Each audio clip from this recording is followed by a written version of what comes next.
Welcome to Human Rights Matters, where we examine matters of human rights because your rights matter. I am Dr. Reginald Fraction. In this episode, we will continue to examine what's going on in policing. In this second part of the series, we'll be discussing some broad issues impacting law enforcement community, highlighted by the death of George Floyd on May 25th in Minneapolis, Minnesota. In our last episode, we touched on four broad topics impacting police service and the responsibility of law enforcement in protecting human rights. We discussed culture, recruitment, training, management, and leadership. Today, we will engage in a more robust discussion on police culture and the issue of institutional racism or implicit bias. Concerns about interaction between race and policing are not new. It's important to recognize that the origins of policing in the United States are linked with the country's history of discrimination, particularly against Black people. The hunting and recapturing of enslaved persons, the regulation of movement, the criminalization of Black people for economic exploitation, the enforcement of discriminatory laws, and the perpetration of violence, either directly or indirectly, police officers have been intimately involved. Some of the more blatant and egregious practices ceased a long time ago, but others are within the recent memory of those adversely impacted and are their history and experiences and shared by Black and minority communities. It is easy to see how mistrust of the police and accusations of institutional racism and bias by Black and minority communities continue to impact community police relations.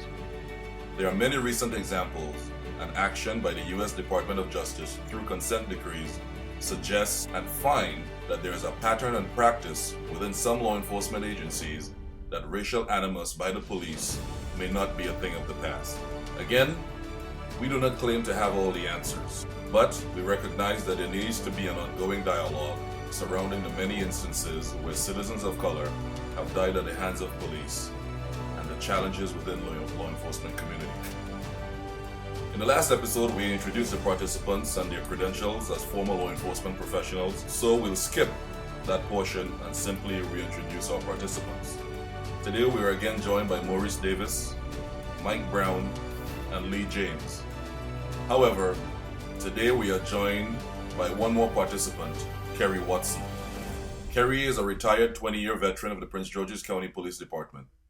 He served in several roles to include instructor in the Advanced Officer Training Section, vice president of the Fraternal Order of Police, Lodge 89, and as a senior advisor to County Executive Rushern Baker on public safety, organized labor, economic development, and labor relations. Again, the guests today are providing their own personal view as experienced law enforcement professionals. The views expressed should not be taken as an expression of policy or positions of any organization that they may be affiliated with. For some time, there have been accusations that within the law enforcement community, there is systemic racism, prejudice, or bias that have negatively impacted communities of color, in particular Black and Hispanic communities. We'll use the term institutional racism for simplicity to cover terms such as prejudice, bias, or implicit bias. So my first question is, what specifically does the term institutional racism mean? Does it mean that the vast majority of law enforcement officers are racist or prejudiced? Or are actions deliberate? Or are officers acting in a manner without intent? That when you start layering a flawed system with policies that are inadequate or doesn't quite take into consideration the community's needs, the type of community, when we start labeling communities as high crime, high drugs, whether it's driven by department statistics because it's a measurement to show how successful they are, the issue of zero tolerance that's layered on top of that, which then causes some form of harm, which I label structural violence. And then how do we ensure that quality or some form of quality is maintained? And we don't know the definition of that, at this point. What kind of things do we need to put in place to make sure that the vestiges of racism on which the system was built are exercised basically or mitigated? Mm-hmm. So I want to try to see if we can start off on something that we agree on. And the first thing is policing has a history rooted in the hunting of slaves. Mm-hmm. Are we in agreement or not that this may have been inception of this racism built into the system? Go with you, Mo. You want to start off? I think,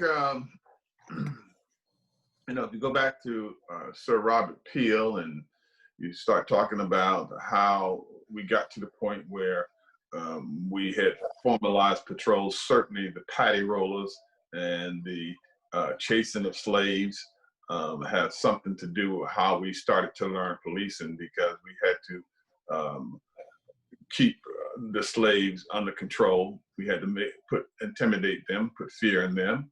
And of course, when we finally got to the cities, they put the slaves into one particular area, usually in a downtown area. And so fast forward to the 50s and 60s, we ended up with projects where we had lots of people of color crammed into a certain area so that we could watch them and patrol that area as a area of target rich for undesirables, which would have been i.e. slaves or people of color. And so, yeah, I would agree that slave catchers and policing are connected in some way. I would agree with that statement. When you talk about American policing, I think there's a lot of roots in that statement. When I think about the fact that the department that we came from, the first two African Americans didn't get hired until 1967. But the department had been around since 1930, 1931. You think about it, all of those years leading up to 1967, you call a police officer for assistance, you getting a white guy. So I think there's some merit to certainly that statement. Mo mentioned the 50s and the 60s and the civil rights movement, etc. People trying to get their voting rights, etc. And when you saw the Bull Connors and you saw the officers that were preventing people or spraying people with hoses and sicking dogs and all that, those were white guys. To add on to that, you make a great point. When a lot of people talk about what our opportunities are in policing, in society, things like this, they forget how short that period of history, how near that was. I mean, first officers in Prince George's County, Black officers were hired in what, 67? Yes. Yeah, that's one generation before me. Right, yeah. And to think that those two officers had any real input or any real ability to make a change in the police department, of course they didn't. Actual voices of color that could, create some type of change in that environment. Right. Yeah. Mike? Yeah, so I had an original thought, and then I started to process what you all were saying. And if you take that 1967 to the presence, and you look at the number of African-American police chiefs, police executives, and elected sheriffs, and then I asked myself, did these folks buy into a system that wasn't designed with our best interest in mind? If we agree on that first statement, that policing has a history rooted in, the hunting and recapture of slaves, Mm-hmm. then I would assume that we're going to be in agreement on this, that policing also has a history of enforcing laws that's specifically targeting African Americans and other minority communities. And they were also responsible for acts of violence or complicit in acts of violence that were not even legalized. True. I'll give you an example. Jim Crow laws. I mean, really designed to, and segregation laws, really designed to keep Blacks and whites apart, less than, treat us less than, etc. Well, who was responsible for enforcing those things, those laws? Police officers. American policing, again, was designed to keep certain folks like us in our place and not allow us to get the full benefit of this, of what we're really about. Any dissenting views on that? Actually, yes, I do have a slightly dissenting view. Okay.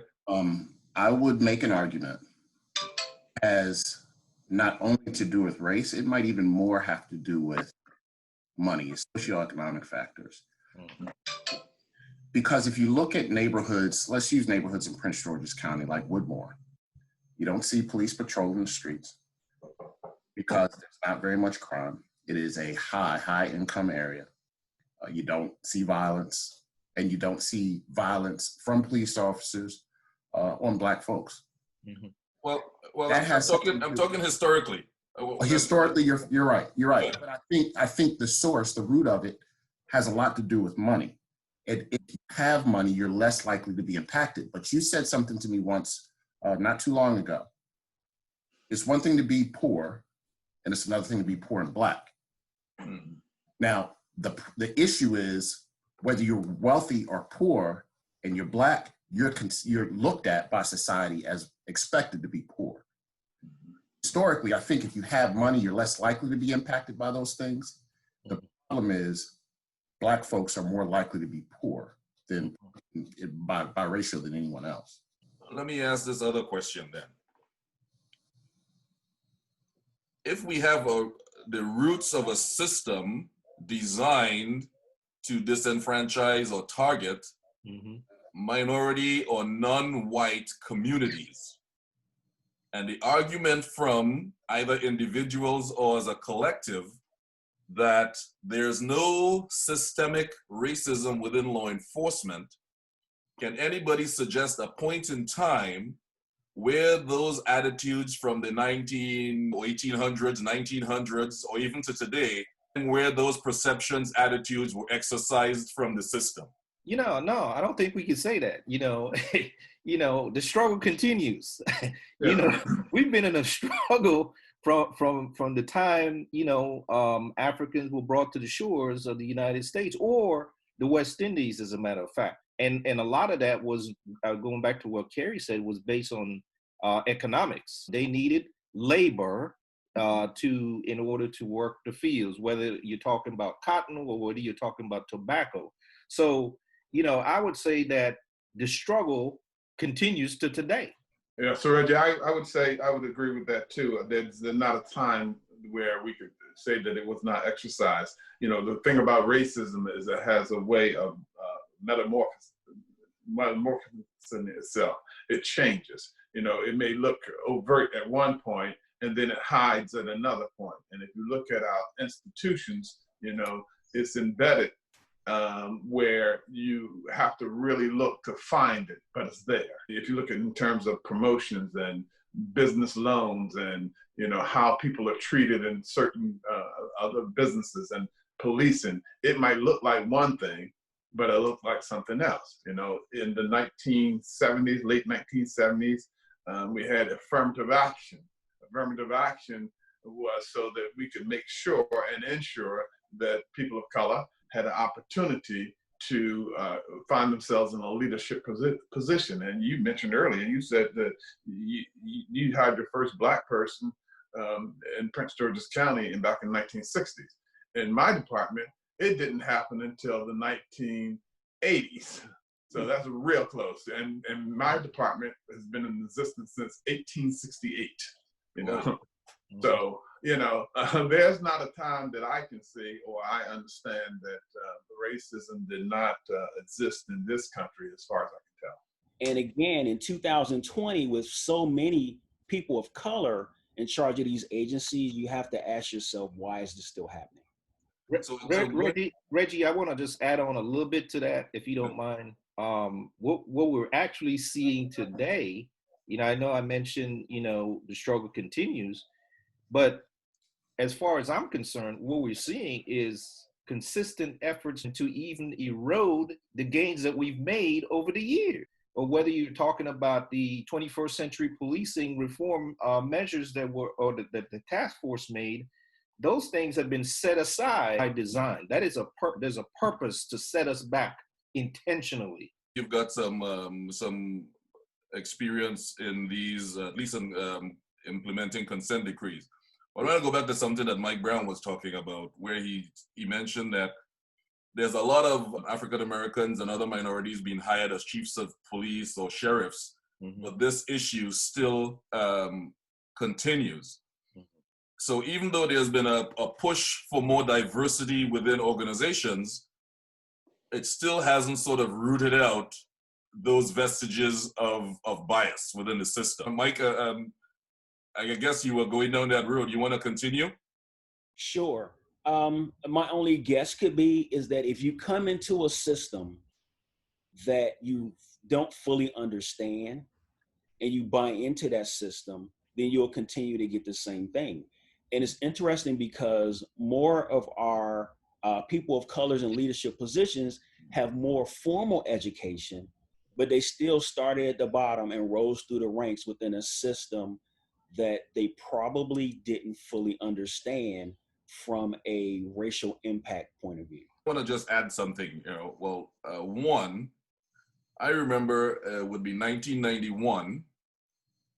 While I was in the police department, I was talking to a officer, and we got on the issue of race. So he would have been hired probably mid-1980s. And his comment was that at the time, when he joined the police department, when they stopped a car with African Americans in it, they used to tell the dispatcher that they had a car loaded with coal. And for me, that goes to the perceptions within an organization that is legitimized. I mean, today, you probably couldn't, envisage that someone would call over a radio to communications and say something like that.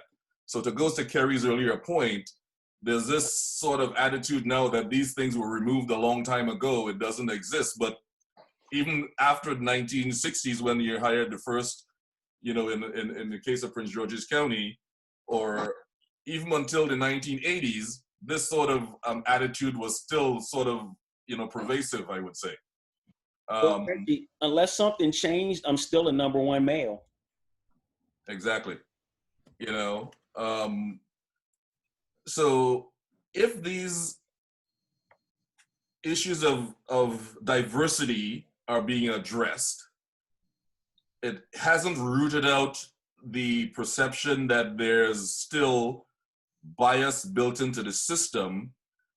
I think it goes to the article that we read in the last podcast where we talked about the community activist in Minneapolis, where he said that Chief Arredondo bleeds cop blue. He's a police officer first before his race and ethnicity. Now, I don't think that I'm not making the accusation that somehow there's a deliberate intent to sort of disregard the concerns in African American communities. But I think this is the whole underlying issue of institutional racism. It can be at times intentional, as it was during Jim Crow, where there were actually laws that were enforced, or it's unintentional by acts of individuals or policies that appear neutral on the surface but adversely impact these communities. I think, Reggie, all of those factors kind of weigh in where we are. As you were talking about this last piece, I was thinking, affirmative action, diversity hiring, and all of these things, even the Voting Rights Act, Civil Rights Act, all of these things didn't really take root until a court decided, or a court decision came down mandating them. So it almost seems like African Americans in this country, we really have to depend upon change to occur through our court system. It seems that real change for us comes about as a result of court decisions. And if you're trying to now erode judges with different views and loading up with conservative views, you're stacking the deck again against African American. Real change comes when the court steps in and makes a decision. All right, now let me jump on that for a second, because I don't want to go too far astray from where we're heading on this discussion. Sure. But it seems like you're equating the appointment of conservative judges who may be relied upon to make decisions that would even the playing field, if you will. So it sounds like the fear is that if we have a court loaded with conservative judges, that somehow that will negatively impact the African American or minority community. Well, yeah, I would say to some extent, that has been the direction I see. So let me make one more challenge to you on that assumption. I'm going to call it an assumption because I'm not quite sure. So yesterday we saw the Supreme Court vote 6-3 that the Civil Rights Act covers the LGBT community. Yes. Does that add or detract from your position? I think yesterday's decision was monumental, I think, for the LGBTQ community. But I think, if the justice that I think one of the conservative justices that supported that case yesterday, Gorsuch. Gorsuch. I think it leaves open the opportunity for seeing that, independent judicial thinking, there is a place for that. And I think that, it really depends on the case, So I was optimistic about what I saw yesterday. Will that translate into other wins down the road for African Americans in this country? Yet to be seen. Right. Okay. Let's jump back on. Reggie? Yeah. If I could jump in for a minute and get back to Mike's point, I want to offer a theory to why once diverse individuals gain rank and tend to lead these organizations, why things never seem to change.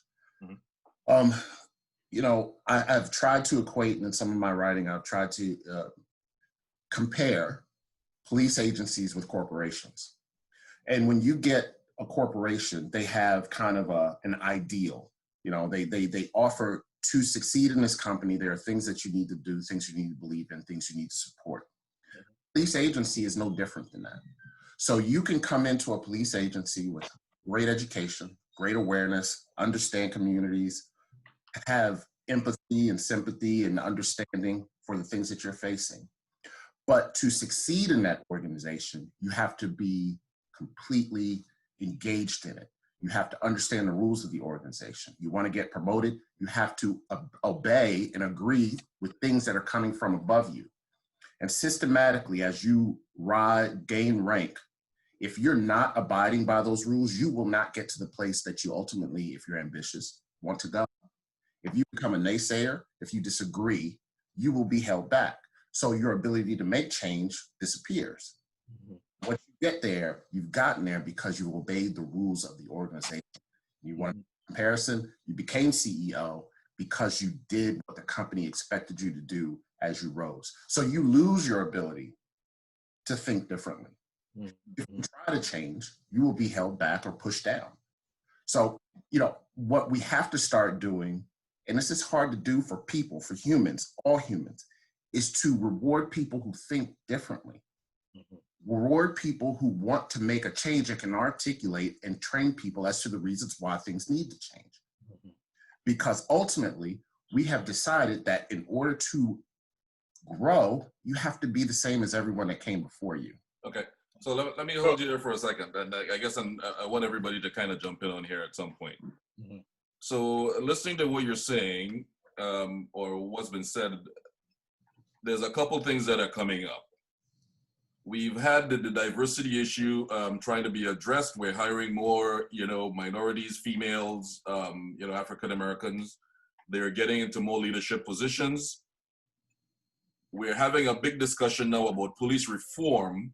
And it seems like what you're saying is that this is a legitimate concern, because even though we've had minority leaders in positions of power within the organization, there still has been a lack of accountability to the community for the places that we've been, right? Why this system persists, but also it goes again to this claim that you're a cop first before your race and ethnicity, because you're conforming to a process, an institution for advancement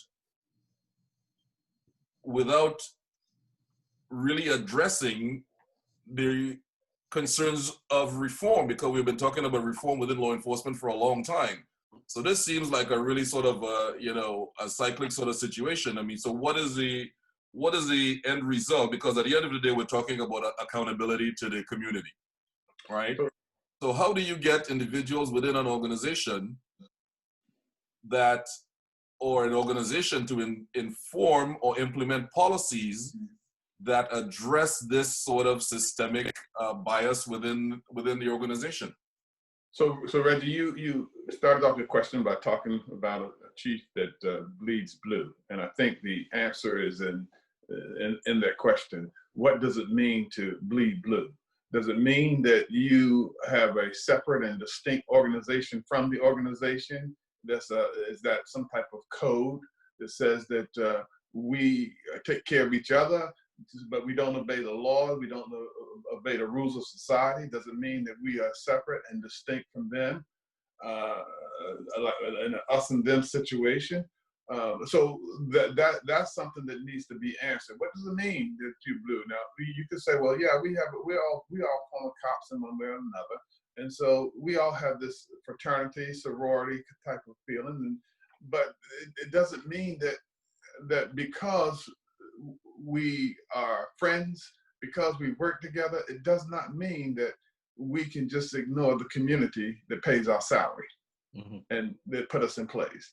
And the second thing is that I think that when you put police chiefs and you put a person of color in a high position and expect them to change an organization that's been in existence forever with racist practices and people who have been hired. You got 2,000 officers maybe in the department who have this ingrained systemic racist ideas, and you put a chief who is basically a public figure. He cannot change by himself, or he doesn't have enough time in his tenure to effectively change that organization unless the law itself. Somebody said, well, we got to change the laws, and the law drives policy.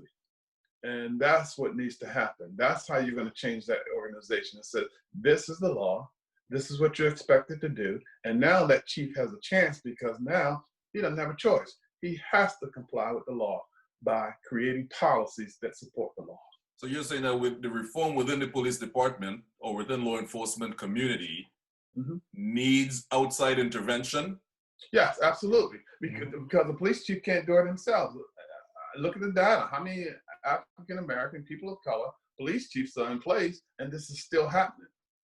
And it's foolish to think that you can put a person at the head and expect them to change the rest of the body without some other community or outside intervention.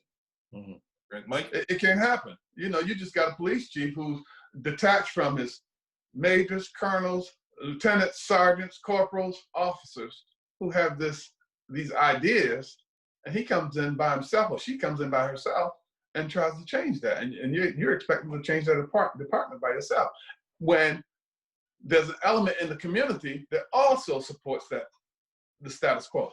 Right. Mike? So you asked, well, how do things change? Well, yeah, you can have a conservative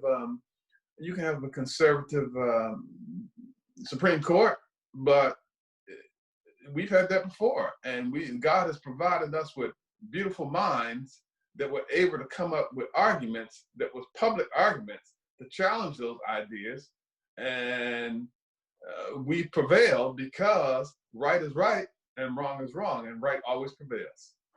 Hey, Mike, you want to jump in there? Yeah, I like Kerry's analogy using the corporate structure. I think that was a good way of explaining selling your soul without coming out and saying selling your soul. Yeah, you're right. But also something that I think Lee and Kerry spoke about. There's a brilliancy hidden within this when you look at the Supreme Court judges and the appointments and all of that. And what I think the brilliancy of this is, none of this is done in secrecy.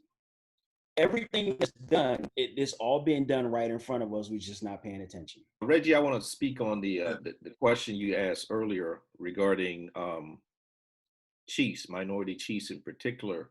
It's a tough balance, man. But really trying to understand, how do you make this work for everybody? I think most chiefs go into these jobs with the idea that they want to make a difference. And part of the motto that we always use is that I want to leave this place a little bit better than it was when I got there.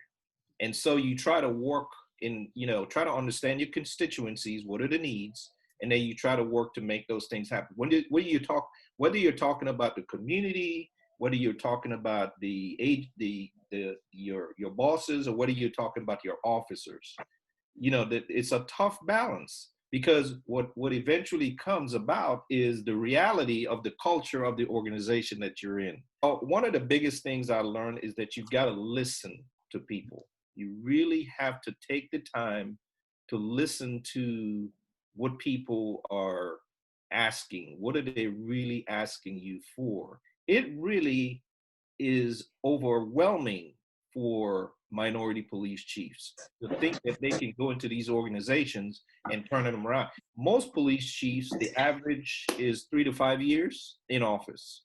That's not enough time to change a whole lot of stuff, especially when you're talking about the culture. Those that do survive and those that do last a longer period of time are normally in departments that are smaller to medium size, have a good relationship with the community, have good relationships with the elected officials, great relationship with the officers. But any one incident can change all of that overnight. Right. We've actually stepped into this whole issue of accountability, and so far we've hit that if we want to reform law enforcement, it looks like it's best if it comes from outside policymakers. What you're saying right now is, last week we touched on the issue of recruiting, but in terms of accountability, if you're inheriting your command staff, you're actually inheriting the entire organization. Not only is recruiting an issue, but how do you maintain accountability within an organization where you have to set these parameters about what's right, just, and in best interest of your community, given that you have people within the organization that's existing that is not conforming to adherence to the protection of rights. Mm-hmm. We talked about the general orders, and it's a guide. Mm-hmm. So if we have these rules and policies in place that aren't specifically addressing abuses of power, basically, essentially, and it's even more egregious when you have somebody that comes in with racial biases, right? No academy teaches that. So they're coming from the community with this attitude already. They're now put in a position of power or with power, right? So when you start layering this and you're talking about accountability within, what needs to be done? Because we already have policies in place. Do we need more policies? What do we need to do to curtail this undesired behavior within the organization? Because obviously when it goes bad, the organization is to blame. I'll speak on this for a moment. Yeah. I recently wrote an article, an essay entitled Black and Blue, and I dove into this a bit. And your accountability, I've been frustrated over the last several weeks at the discussions about police accountability. And I find that we're saying the same things we've been saying for the last 30 years. We need more community policing. We need more police accountability. We need to do better background checks on officers. We need to find better recruits. All of these things we've been saying for 30 years, yet we're still marching in opposition of an act of murder in Minneapolis. then you start asking yourself, well, what is the root of the problem if all these things are allegedly being addressed? But I would argue we have never heard a county executive or a mayor stand up in front of his or her community and say, it's my goal that next year we will arrest 40% fewer people and we will write 55% fewer traffic violations. No, on the contrary, what they say is, we are going to clean up the streets. We are going to get officers out there enforcing the laws to ensure that our communities are safe. They say, and then they hire a police chief who has been told, these are my expectations. Get the crime numbers down. We need better. So that chief is then incentivized and motivated to push that message down to the frontline officers. What you have is the weakest person in that totem pole that's told to go out and aggressively pursue people who have committed crimes. And if they, at the end of the month, if their numbers don't look like they've been doing any work, they are not promoted, they are not given transfers to jobs off of the street, all the things, all the rewards that people are naturally looking to attain, they will not get because it is perceived that they are not working. Right. So, so Kerry, you bring up, it's actually two issues I think you're touching on there. Still, one is the task or the direction that's given to the police chief and the issue of crime reduction, but still, you still need some level of accountability within the organization because it goes to the heart of how these duties are executed. So again, what is it that needs to happen within the organization? We've already have rules and policies in place. What else needs to be done in terms of accountability to mitigate the exercise of improper exercise of your position of power when you couple it with a bias or animus towards minorities? So, Reggie, can I jump in there? Yeah. So I think there's a disconnect between the chief executive officer, be it sheriff or a police chief. There's a disconnect between his or her philosophy and the policy manual that you spoke of. So, for example, we know that there's chiefs out here with policy manuals that were signed 2 chiefs ago.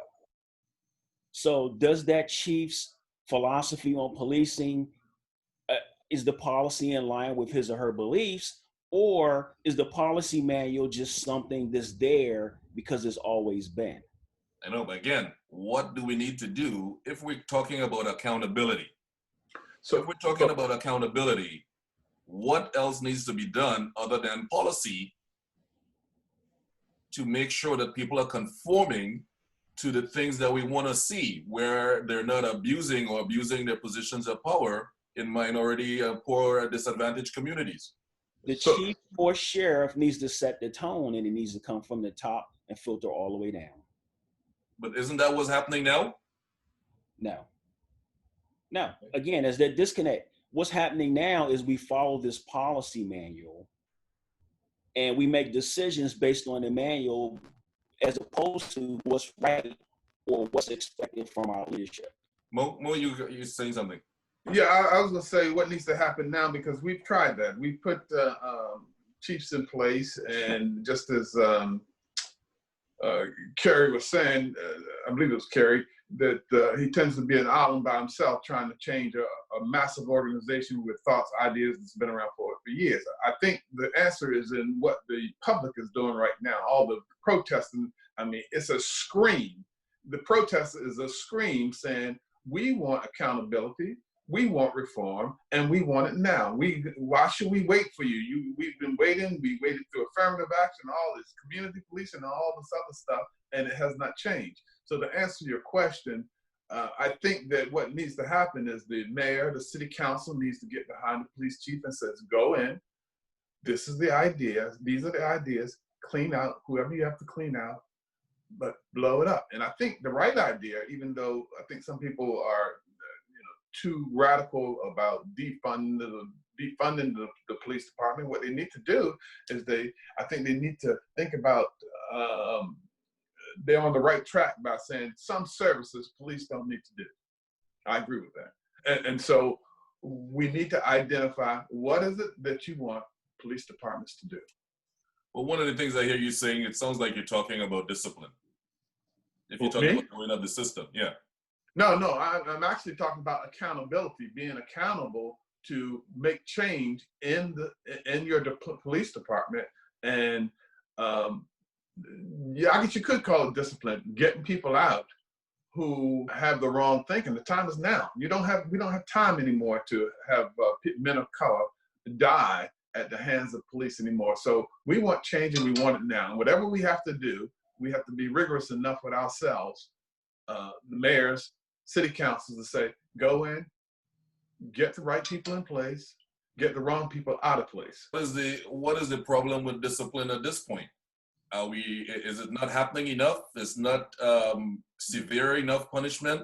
Because we've been talking about this issue for a really, really long time. Yeah. And if we're talking, we have rules and policies in place, and we're talking about accountability, and it's still happening. Now we're talking about discipline.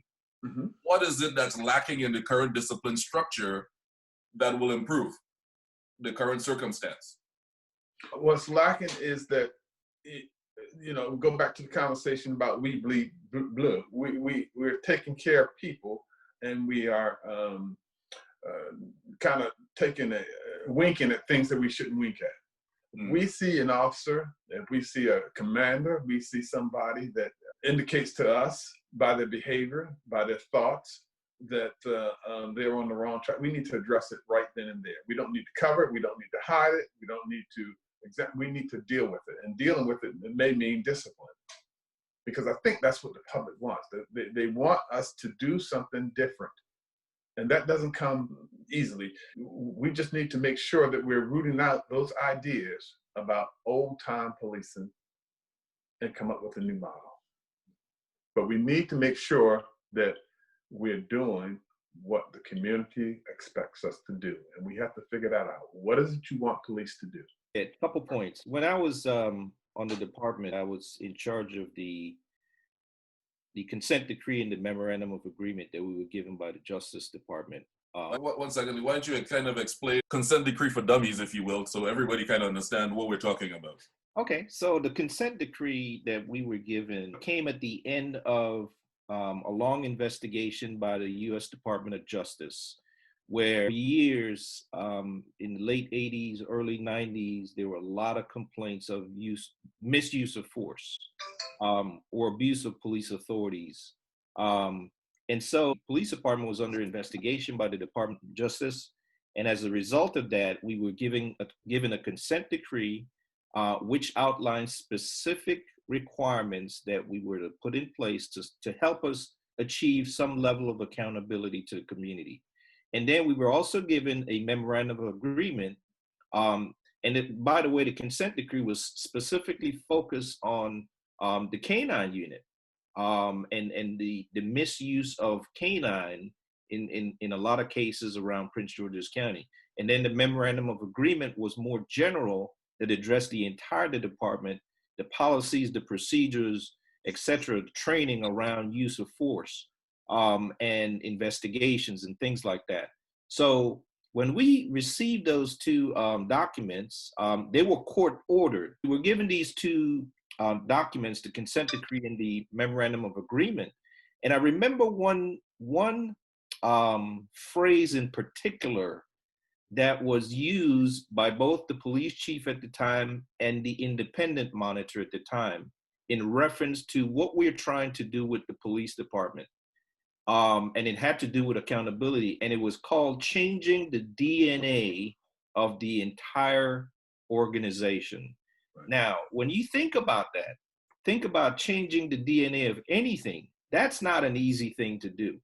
So as far as the consent decree was concerned, it took us 5 years, but we were able to comply with the requirements of the consent decree and the memorandum of agreement.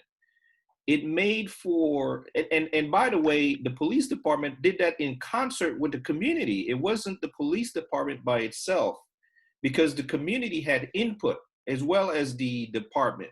And I'm not just talking about the command structure. I'm talking about, because I remember going down to the Fraternal Order of Police and presenting what the requirements were, and trying to get buy-in from the fraternal order police.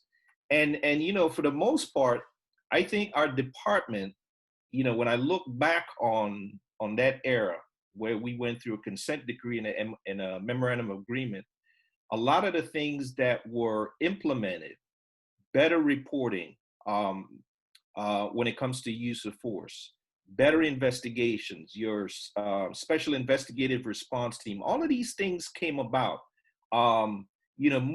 Changing the way that the canine handlers use the canine in response to some of those use of force things. So when I think back on a lot of that accountability measures that we were trying to put in place, I think the department is much better than it was prior to 2004, because that's when they came into effect. And I think it takes time. And one of the things I heard earlier, and I don't know who said it, but whether change can occur from outside forces, I think the outside forces you gotta have that kind of impact.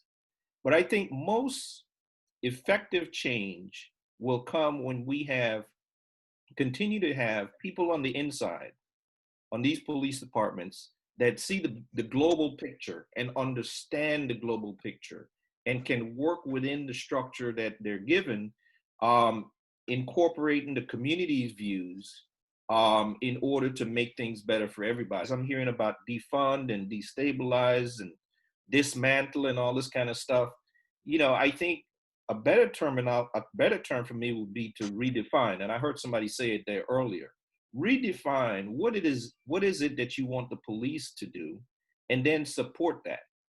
What is it that the community needs from the police, and then support that. Let me ask you a question, Leo, back on the consent decree issue. Yeah. Because I think it's important what was said in there. The phrase that you use is that one of the recommendations was that they needed to change the DNA of the organization, which means then Reggie, that was not a recommendation. That was the phrase that was used by the chief. Right. Oh, it was you. Okay. Yeah. But to change the DNA of the organization. Mm-hmm. Now that means that whatever infraction was being investigated basically permeated the entire organization. Because, if it's within the DNA, it suggests mm-hmm. that it's widespread, pervasive, sure, as an organization. Sure, right? Absolutely. So there was things that were recommended to improve the training policy, how the canines or dogs were used. Mm-hmm. Was there anything that talked about the way these infractions had been handled in the past, in terms of if an officer was deemed to have, used their tools inappropriately, was there any recommendation on increasing more disciplinary action? Well, there were recommendations that addressed internal investigations, and there were also recommendations that looked at, but more accountability around internal investigations, which would account for the discipline process. And so I think if your question is driving at, changing some of the discipline that was meted out or whatever, I think the recommendations, and I would have to go back and look specifically at the recommendations. There was over 100 of them, but I would think that, that there was measures or requirements in there that address, use of force complaints, and how does the department respond to the community around that. One of the things that we had in the county that a lot of places don't have, we had the Citizens Oversight Complaint Board. We have various, other committees that have been providing input to the police department, to the police chief, and specifically around, not just use of force, but complaints. And so the community, giving the community a voice, has been something I think that has helped us all along to get to where we are now. I want to jump back on something that Kerry talked about. Mm-hmm. And I had it in my notes as labels. Now, Kerry talked about basically outside direction coming from politicians. We want to reduce crime. We want to tackle crime issues. It's statistics driven.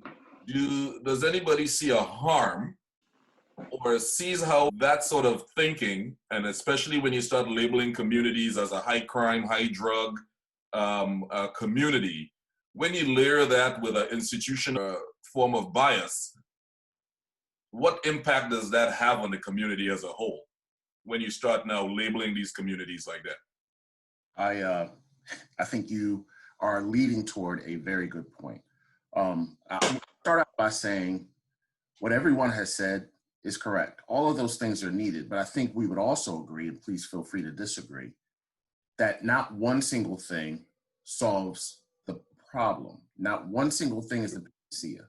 Sure. We are going to have to engage in a number of different areas to create the change that we're really looking for. So to your point, Reggie, when I hit the street and I worked in the community in which I was raised, I was hurt and disappointed by feeling the pressures of that community looking at me as a sellout, essentially, because I put on a gray and French blue uniform, not recognizing that I was really wanting to make a change and wanting to do something different. So I am disincentivized, and I use these phrases a lot because I truly believe that people respond to incentives to be a part of that community anymore. They pushed me out. So I joined a different community, and that was the blue community, because I felt like maybe that was the right thing I was supposed to do. And that's unfortunate. But I have to recognize, and I didn't recognize it as a 21 and 22-year-old kid, that there's a history that has caused that community to feel that way toward me. Okay, hold on 1 second. Hold on there for 1 second, because I want to jump on this point. So you're policing in an area that you grew up in, and you feel that you're somehow returned on. You sort of embrace this new family, but the label that was given to that community internally, how did that impact the way that you policed? If you feel comfortable answering that. Absolutely. You end up joining this new community that almost perceives that community that you're policing as them. Mm. It is not us. We are not part of it. We are there simply to police it. And that is wrong. That is a problem. And you are not encouraged or incentivized to participate or become a part of that community, because you go in there and you're working on a Saturday night and you see the worst in people all evening long. And without going too far ahead, the best kind of officers, the kind of officers that we want to hire, have great empathy, are thoughtful, are patient. But understand, if you are that person, if you are sensitive and empathetic and patient, that job eats you up. You can't emotionally handle that for too long. It pulls you apart. So you either retreat, become hardened, or you break down.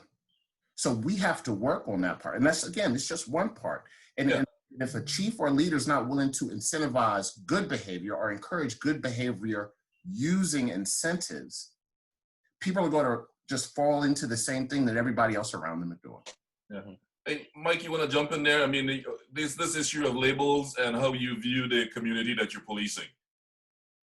Well, I think Kerry is spot on. The only difference between he and I policed in a community that I didn't grow up in. However, the desire to do the right thing and make a difference was still there. So I got a taste of what Kerry talked about. The desire to do right in a community that rejected you versus buying into a quote unquote blue family that may not have the community's best interests at heart. So I totally agree with what Kerry was saying. Yeah, Mo? You started off the conversation about using data to label a particular community or what have you. And if you're using the data to just simply label a community as a target-rich or bad community, then certainly that's not a good idea. But if you're using the data as a needs assessment, see, for me, if you have a high crime area or an area that the data requires suggests more police service. yeah, what kind of what kind of services do we need? What's the root cause of all that crime, and what kind of services does that community need? You know, because what's the difference between a community that's not having high crime versus a community that is having high crime? Look at the data, analyze the data, and provide the service that's needed. And the service may not be policing. It may be something else that needs to happen, like jobs. It might be that you got juveniles who have nothing to do, so you need recreation centers, you need counseling, those kinds of things. So it depends on how you're looking at the data that you're receiving from community. So you're talking about addressing crime issues with services other than police use of police resources or police tactics? Yeah, looking at the root cause a root cause analysis of why this community has high crime. What's causing it? And it might not just be the crime. Now, if you're just going in there doing the same thing every day, like somebody said, every Friday night I go into this community and I see the worst of people. And if you're going in and you're not going to, the organization is not going to try and change anything other than just enforce the law, then it's going to continue to be a high crime area. However, if you recognize that the community has some needs, and you're astute enough to say, okay, well, I need to get some other kind of folk in here to assist with these needs, so that the community, so that we can reduce the crime. Now, the data is really effective, and I think you're using it appropriately. Right, Lee? I think when I was listening to Kerry and Mike and Mo, I was kind of reflecting back on when I first started on a police department, man. And it was in the early 80s.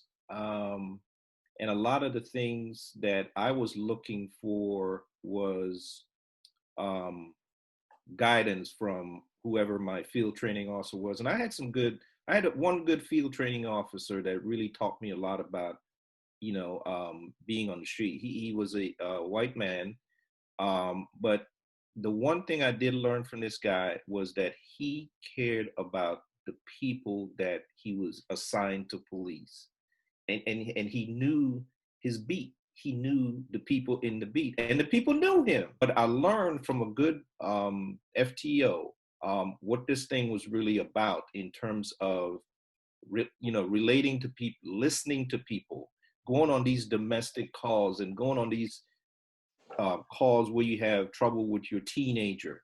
This guy actually took the time to share with me and to teach me the right way to do things. And the thing that I think overshadows all of what policing is all about are some of the negative things that we hear about.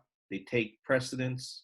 And that's what sticks in people's minds, when in fact, most officers that have the right training, the right FTO, etc., even though they're coming into an organization that has all these these issues, they're there for the right reasons. This would be a good time to take a break, and when we return, we'll continue to talk about understanding the community in which we work.